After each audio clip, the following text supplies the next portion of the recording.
We're in episode 11 already of this Treasures from Above podcast. We praise God. I'm taking this message today from the daily devotional message for the day in which this podcast is going to be uploaded, Wednesday, 12th of March. And it's titled, Wednesday, 12th of March, 2025. And it's titled, Healing is Bread for His Children. We're looking at the passage in Matthew chapter 15 from verse 21 to 31. I'll read it, and it says, Jesus went away from there and withdrew into the district of Tyre and Sidon. And a Canaanite woman from that region came out and began to cry out, saying, Have mercy on me, Lord, son of David. My daughter is cruelly demon possessed. But he did not answer her word. And his disciples came and implored him, saying, Send her away, because she keeps shouting at us. But he answered and said, I was sent only to the lost sheep of the house of Israel.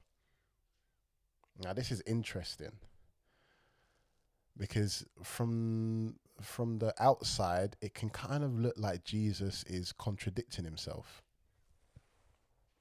Now, I spoke about this before, but the gospel writers, they really cared, as they should, and as you would expect, they really cared about making sure what they were writing was accurate history. Right? They weren't just writing some gobbledygook from anywhere. They really were meticulous in making sure what they were writing was accurate, detailed history, accurate retelling of the historical events that happened in Jesus's life and ministry. And you can see this in a bunch of different ways. For example, in the beginning of Luke, where Luke meticulously lays out not just where Jesus's ministry took place in terms of space, right, where it was on earth, but also when it was. He talks about different rulers and different tetrarchs and different governors of different regions, saying that this is exactly when it took place, when these people were ruling in these various areas, making sure again that he's recording accurate history. One of the other ways you can see it is when the gospel writers make sure that they include specific details about where events happened, about where certain miracles took place. They don't just say this happened, this happened, this happened. They're very specific about regions, about times, about the people that was there, because they care, and as they should. This was their lives. They lived this. Matthew was a real guy who was really with Jesus at this particular point, experiencing this live and direct. Same goes for the resurrection, and of course, seeing Jesus resurrected from the dead changed their lives dramatically. So when they now started writing their gospels, it makes sense that they would take so much care in being accurate with what they were telling. And we see this here. We see Matthew placing this particular event that we're about to read in more detail in the district of Tyre and Sidon. Now, Tyre and Sidon is where modern day Lebanon is. So it is not, and was not, a Jewish area by any means. We get more of a hint of that because it says Jesus went away from there in verse 21.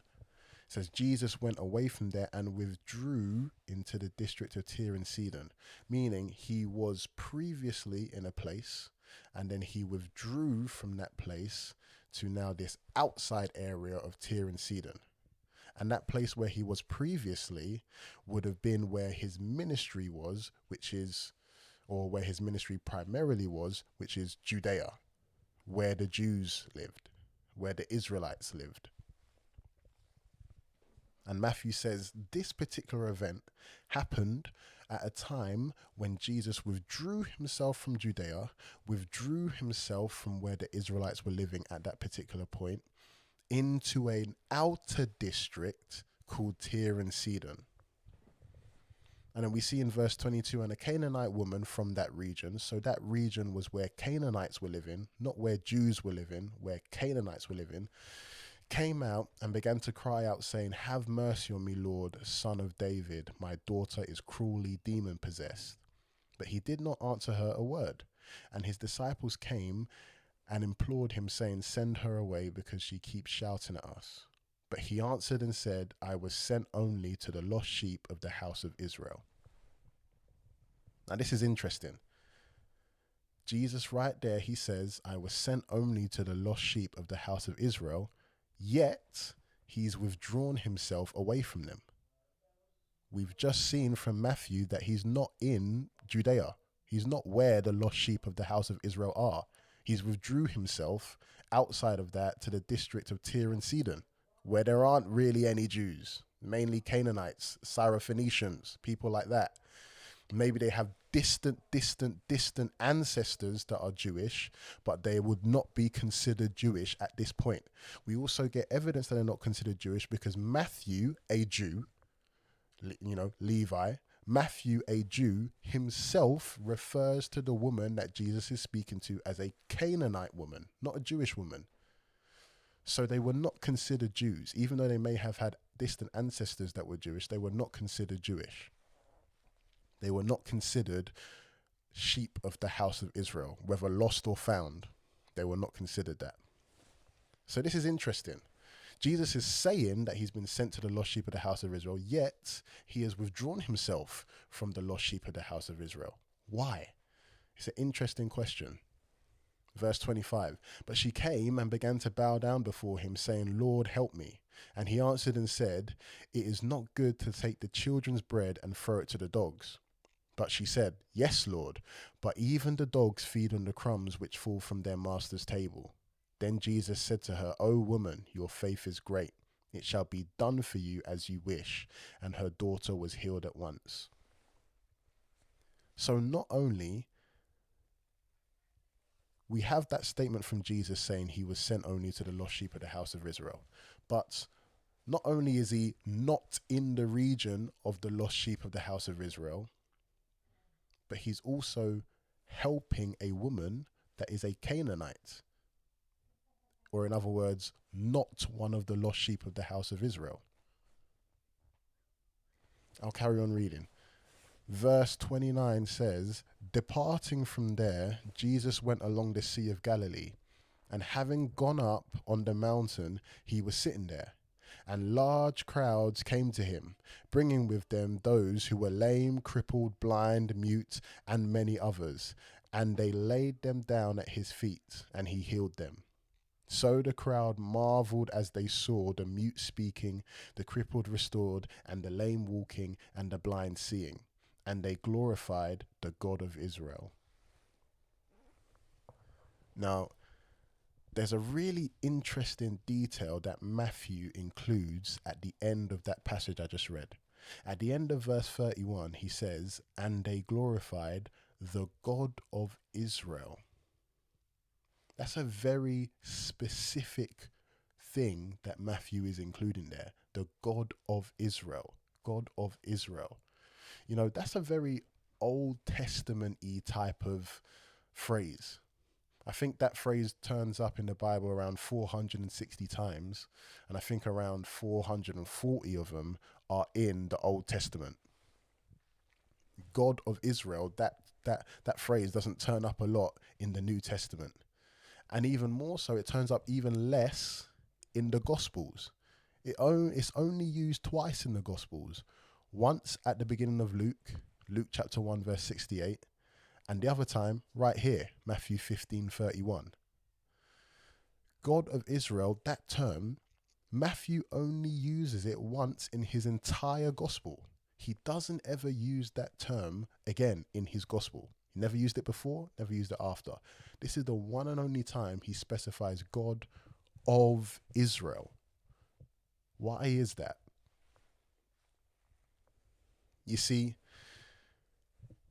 this particular healing of the multitudes, Matthew wants us to understand that this healing of the multitudes was done amongst non-Israelites. How do we know that?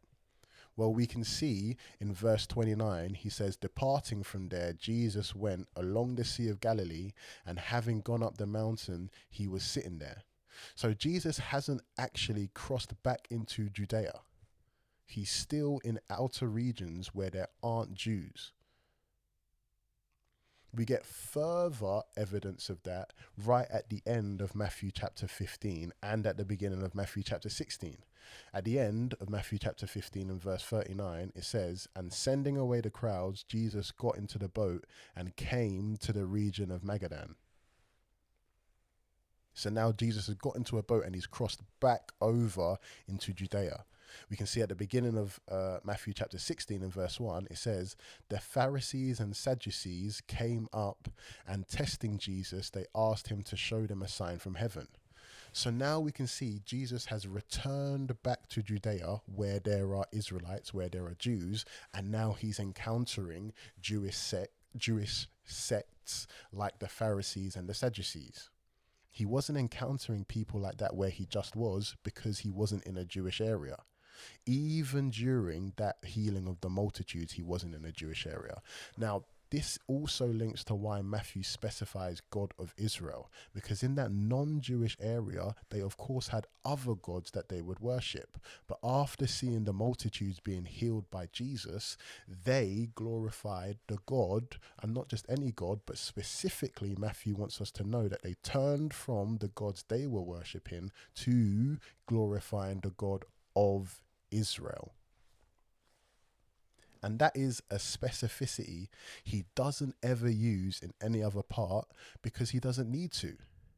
If Jesus is performing miracles and healings amongst Israelites, of course they're going to worship the God of Israel. They have no other God to worship.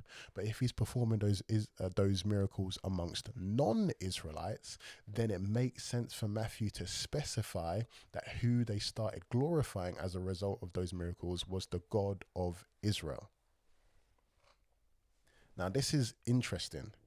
That means that Jesus has just healed this Canaanite woman's daughter, and he has continued to do a multitude of healings amongst non-Israelites. Yet in verse 24, he says, I was sent only to the lost sheep of the house of Israel. So again, it looks as though Jesus is contradicting himself. It looks as though Jesus is saying one thing, that he's only sent to the lost sheep of the house of Israel, but then his actions are doing a completely different thing. He's healing this Canaanite woman's daughter, and he's also continuing to do a multitude of miracles amongst non-Israelites. Why is that? Why would Jesus say something like that and then do the things that he did subsequently? Well, you see, this statement from Jesus was more of a test. It was more of a test to see the woman's faith. It wasn't a rejection. It was a test. How do we know this? Well, look at how the woman refers to Jesus immediately as she sees him. Verse 22, it says, and a Canaanite woman from that region came out and began to cry out, saying, have mercy on me, Lord, son of David. My daughter is cruelly demon possessed. Lord, son of David. She refers to Jesus as Lord, son of David. You see, the fact that she refers to Jesus as Lord means that she is identifying him as the Messiah. It means that she believes that Jesus Christ is the Messiah. We also see that by the fact that she's asking him to heal her demon-possessed daughter.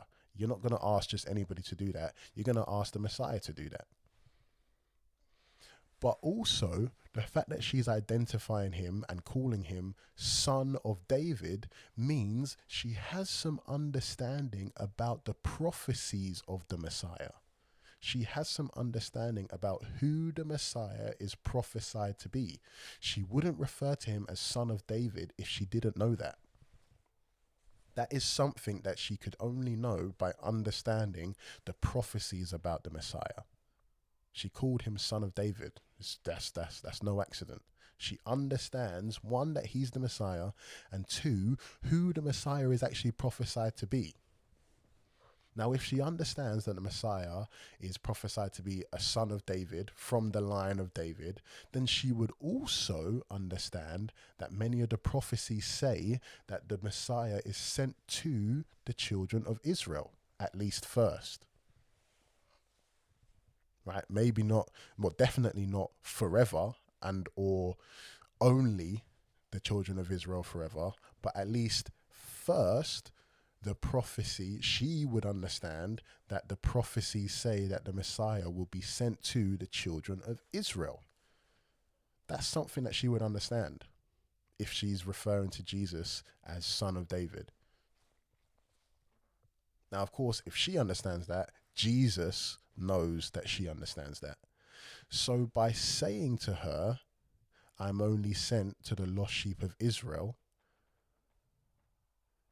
he's in effect putting her faith to the test.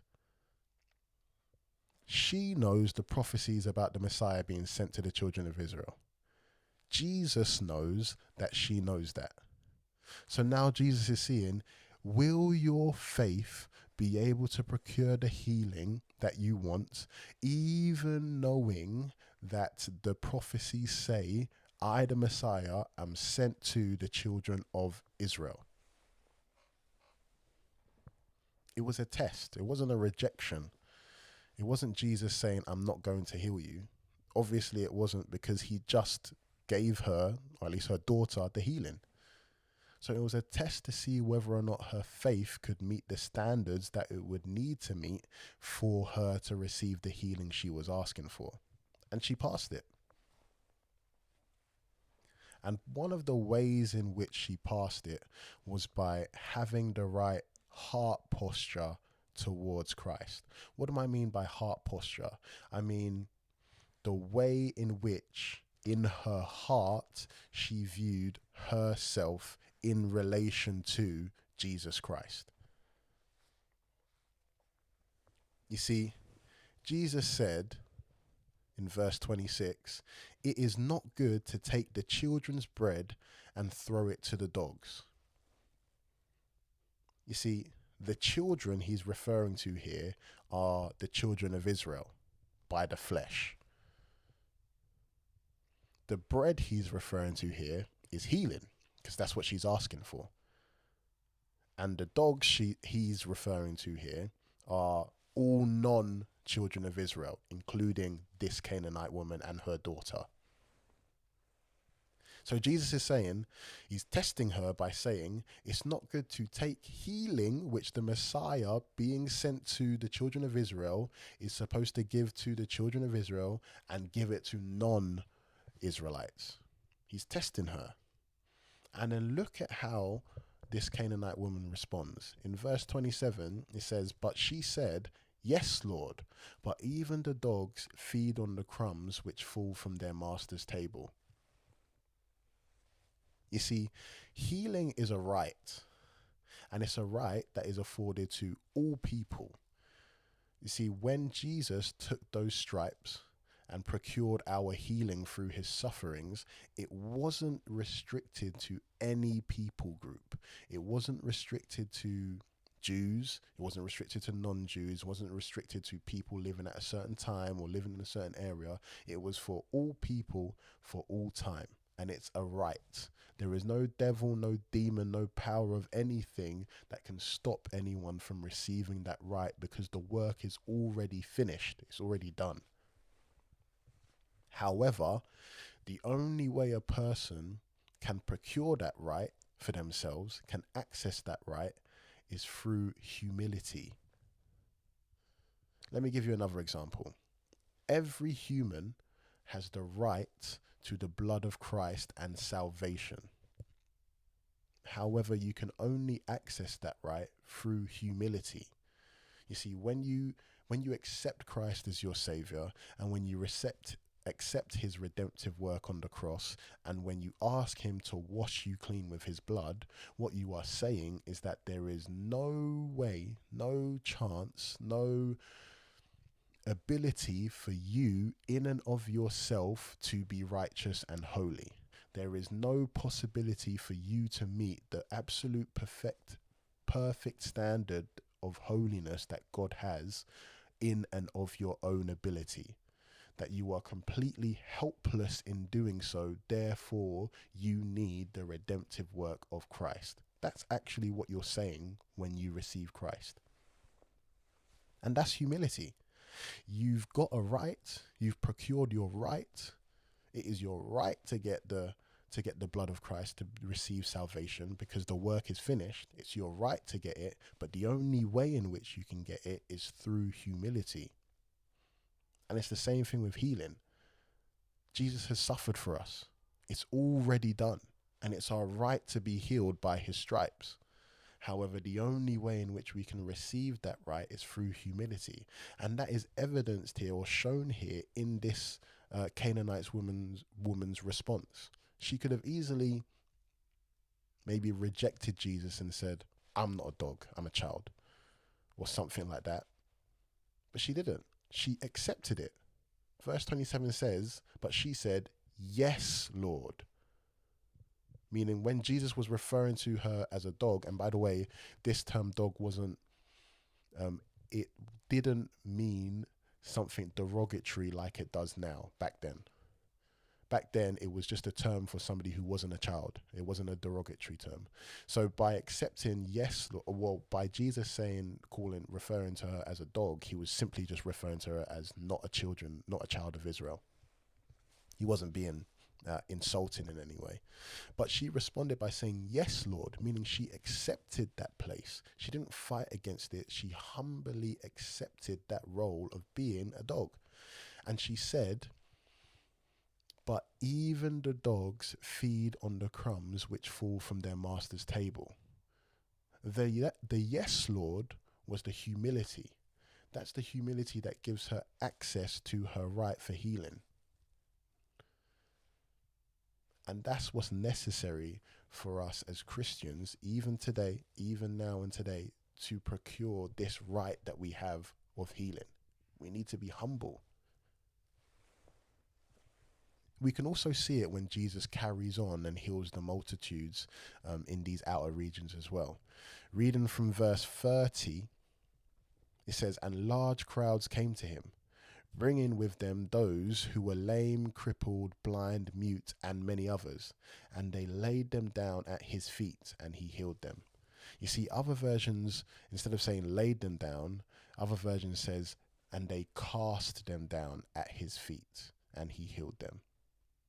That action right there reveals the humility of these people, to be cast down at the feet of Jesus, to be laid down at the feet of Jesus.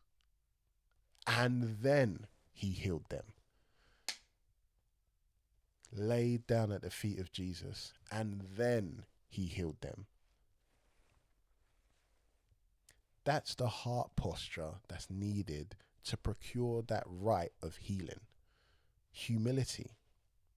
It's a right. We all, every single one of us as children of God, have the right to healing.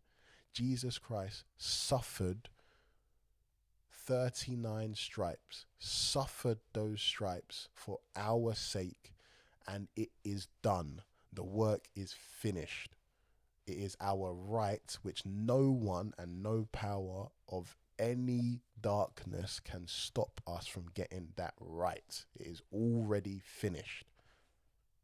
However, in order to access that right, we need to be humble and cast ourselves down at his feet. Just like these people here did. And you know, it's a wonderful thing that even during Jesus's ministry, which is often not really thought about, but even during Jesus's ministry, he went out to Gentiles and healed them. He went out to Gentile regions and healed them. Even during his ministry, when he was sent to the Jews and he was there to preach to the Jews, he still went out to the Gentiles and healed them. I mean, that's our God. That's the God that we serve. And you know, casting ourselves down at his feet, humility in the moment hurts, but it's always, always, always for our benefit. everything Christ does is for our benefit. It's for our healing. You know, he took those stripes so that we could have the right to this healing. And the least we could do, the absolute least we could do, is to cast ourselves down at his feet in order to get what he has already procured for us. I pray that God helps us. We're going to need his help. We're going to need his grace. Godspeed.